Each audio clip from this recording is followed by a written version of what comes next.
Ito na mga lalabs. Ilublob lang natin sa harina. Ayan. Kailangan balot na balot. Tapos, syempre, lagay na natin sa ating pinakuluang mantika. Yan lang, ganyan lang. Huwag masyadong maraming harina. Basta nakabalot na siya, ayos na yan.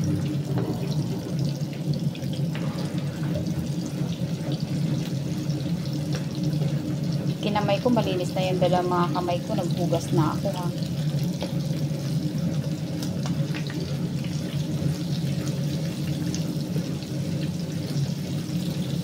Hindi na ako gagawa ng sausawan nito kasi magke-ketchup lang kami. Wala kami sibuyas na pula tsaka puti. Naubusan talaga kami. Bukas na daw mamamalengke.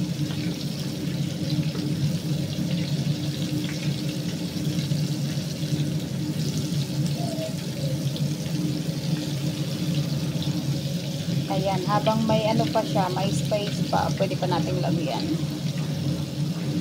Ayan. Ang pakpak. Tapos eto.